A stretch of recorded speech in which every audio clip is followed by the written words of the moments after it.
حضرت شیخ سعدی رحمۃ اللہ علیہ فرماتے ہیں، بہرام بادشاہ کو جب گھوڑے نے نیچے گرا دیا تو اس نے خوب کہا، گھوڑا ایسا ہونا چاہیے جو سرکشی کرے تو سنبھالا جا سکے۔ چشمہ شروع ہو رہا ہو تو اس کا منہ ایک سلائی سے بند کیا جا سکتا ہے، اور جب بھر جائے گا تو ہاتھی سے بند کرنا مشکل ہو جائے گا۔ پانی تھوڑا ہو تو بند باندھا جائے، اور اگر سیلاب ہی آ جائے تو اس وقت بند باندھنے کا کیا فائدہ؟ بھیڑیا جال میں آ جائے تو فوراً مار دے، ورنہ بکریوں کی خیر منا، کیونکہ جیسے شیطان سجدہ نہیں کر سکتا اسی طرح بدذات اور کمینہ نیکی نہیں کرے گا۔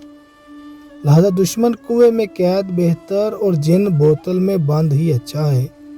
سانپ مارنے کے لیے لاٹھی کا انتظار نہ کر، جب وہ پتھر کے نیچے ہے تو اس پتھر سے اس کو مار دے۔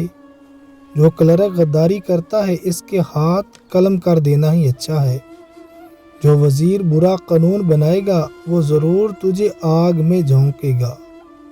ایسا وزیر ملک کے لیے فائدہ مند نہیں، بلکہ وہ وزیر نہیں بدبخت انسان ہے۔ نااہل کا پہلے دن سے خیال رکھا جائے کہ اس کو نوازنے سے تباہی آئے گی، کیونکہ ایسا کرنے سے دن بدن اس کا دماغ خراب ہوتا جائے گا۔